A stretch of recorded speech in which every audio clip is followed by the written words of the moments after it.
गजनवी की जो साम्राज्य था उसके अंदर 4 लोग ऐसे थे जो उनके इतिहास लिखने का काम करते थे या फिर इतिहासकार थे। वो कौन थे? उनका नाम था अल ब्रूनी। उनका नाम क्या था दोस्तों? उनका नाम था अल ब्रूनी, बैहाकी, फिरदौसी और उतवी। ये वेरी इंपॉर्टेंट क्वेश्चन है, ये बहुत बार एग्जाम्स में आया भी हुआ है।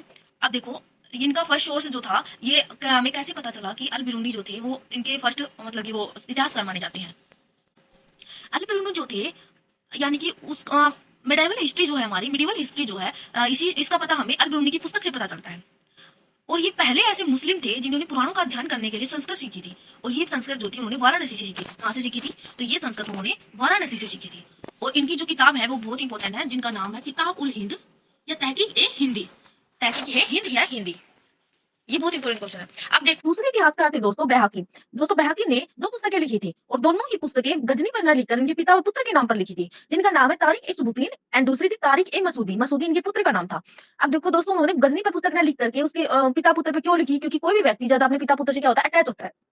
इसलिए ये बहुत इंटेलिजेंट माने जाते हैं। फिर है फिरदौसी। फिरदौसी ने दोस्तों शाहनामा पुस्तक लिखी थी। शाहनामा पुस्तक किसने लिखी थी? फिरदौसी ने लिखी थी। और उतवी जो थे उन्होंने लिखी थी किताब उत यामिनी। तो दोस्तों ये 4 इतिहासकार थे जिन्होंने पुस्तकें लिखी थी और इस गजनी के साम्राज्य के बारे में हमें इनसे पता चलता है।